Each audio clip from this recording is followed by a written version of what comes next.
જામનગરની જીજી હોસ્પિટલ બની છે કૌભાંડોનું ઘર। આઉટસોર્સ કર્મચારીની બોગસ હાજરીનું કૌભાંડ સામે આવતા મચી ગયો છે ખળભળાટ। હોસ્પિટલમાં કામ કરતી વિવાદાસ્પદ એમજે સોલંકી કંપનીના કર્મચારીએ ખેલ પાડ્યો।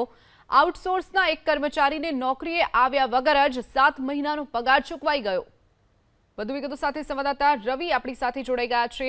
રવિ, જે રીતે આઉટસોર્સનો જે કર્મચારી હતો તે નોકરી આવ્યો નથી અને તેને પગાર ચૂકવાઈ ગયો હોવાનું જે કૌભાંડ સામે આવ્યું છે, કઈ દિશામાં તપાસ હાલ ચાલી રહી છે?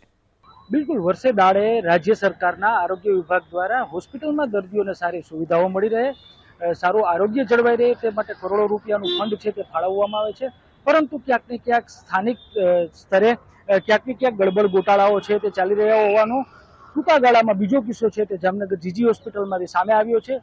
થોડા સમય પૂર્વે પણ જીજી હોસ્પિટલના 2 કર્મચારીઓ સામે સરકારી નાણાંની ઉચાપત કર્યાની ફરિયાદ બાદ વધુ એક ફરિયાદ છે તે દાખલ થઈ છે, જેમાં હાજરીનું કૌભાંડ સામે આવ્યું છે।